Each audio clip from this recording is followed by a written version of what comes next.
Assalamualaikum warahmatullahi wabarakatuh. Perkenalkan, nama saya David Kristiawan dengan NIM 192216662. Pada kesempatan kali ini saya akan mempresentasikan makalah saya dalam matkul Arsitektur Enterprise yang berjudul Universitas Digital Nusantara menggunakan framework TOGAF. Yang pertama, latar belakang dari Universitas Digital Nusantara adalah menargetkan transformasi menjadi Smart Campus 2028, yaitu kampus yang sepenuhnya digital, tanpa berkas fisik, layanan terintegrasi satu pintu, serta memiliki sistem analitik yang berjalan real time. Hal ini menyebabkan tumpang tindih aplikasi, pemborosan biaya, serta ketergantungan pada vendor. Oleh karena itu, dibutuhkan kerangka arsitektur yang menyeluruh agar TI dan strategi bisnis berjalan sejalan. Yang kedua, tujuan dan manfaat dari proyek ini adalah merancang arsitektur enterprise atau EA yang lengkap dan strategis menggunakan TOGAF 9.2, menghasilkan peta bisnis, data, aplikasi, dan teknologi, serta menyusun rencana migrasi selama 3 tahun. Manfaat utamanya adalah mencakup integrasi sistem, efisiensi anggaran, dan peningkatan layanan digital bagi mahasiswa dan juga dosen. Yang ketiga, apakah itu TOGAF? Pengertian TOGAF adalah kerangka kerja enterprise arsitektur terbuka yang mendukung pendekatan bertahap dan interaktif. Komponennya meliputi arsitektur development method, enterprise continuum, and content framework, and ADM memiliki 8 fase utama, mulai dari perencanaan awal hingga manajemen perubahan.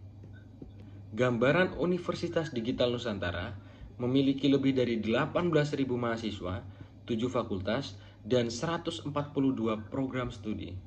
Sistem existing belum saling terhubung, dan infrastruktur terdiri dari 2 server lokal serta layanan cloud AWS. Dalam proyek ini, dilakukan wawancara dengan 6 pemangku kepentingan utama untuk mendapatkan masukan dan validasi tiap fase TOGAF. Yang keempat adalah hasil penerapan TOGAF ADM. Yang pertama adalah preliminary, disusun visi Smart Campus 2028 dan prinsip-prinsip arsitektur. Yang kedua adalah vision, ditetapkan peta pemangku kepentingan dan rantai nilai pembelajaran fleksibel. Selanjutnya adalah bisnis arsitektur, diidentifikasi 34 kapabilitas utama dan optimalisasi proses akademik. Selanjutnya adalah data dan aplikasi arsitektur, 23 yang tumpang tindih dikurangi menjadi 11 platform inti.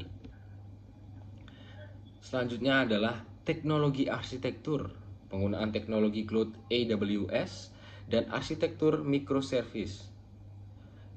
Dan selanjutnya adalah opportunity and solution, tersusun dari 12 proyek prioritas seperti Super App and Data Lake.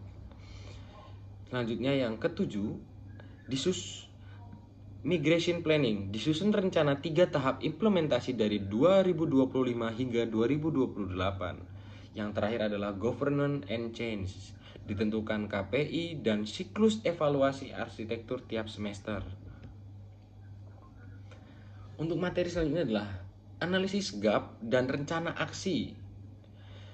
Ditemukan 8 pain point dalam proses akademik, 75% data berada dalam silo, dan banyak aplikasi yang sudah usang atau PHP 5.8.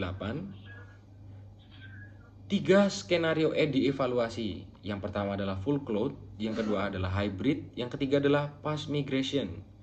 Full cloud unggul dalam skalabilitas, tetapi resiko ketergantungan vendor diatasi dengan kontrak yang fleksibel. Strategi mitigasi risiko.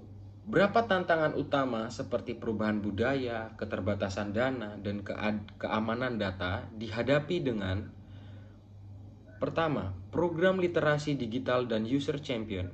Kedua, skema biaya berlangganan. Ketiga adalah penerapan roadmap ISO 27001 dan enkripsi data secara menyeluruh. Keterkaitan penelitian ini adalah peneliti sebelumnya oleh Vianti di tahun 2023, dan Nur Rosidah dan Rahmanullah di tahun 2024 membuktikan bahwa TOGAF meningkatkan keselarasan proses di sektor retail dan pelabuhan digital. Ini memperkuat argumentasi bahwa TOGAF juga relevan dalam konteks pendidikan tinggi seperti UDN atau Universitas Digital Nusantara. Yang terakhir adalah kesimpulan dan saran. TOGAF ADM berhasil memetakan blueprint EA-UDN, mengidentifikasi aplikasi yang tidak efisien, dan menyusun rencana migrasi yang realistis. Untuk sukses implementasi, disarankan membentuk arsitektur board resmi, alokasi anggaran sebesar 1,8% dari pendapatan institusi, dan evaluasi arsitektur secara berkala. Sekian presentasi dari saya. Mohon maaf jika ada kesalahan dalam perilaku ataupun perkataan. Dan terima kasih. Assalamualaikum warahmatullahi wabarakatuh.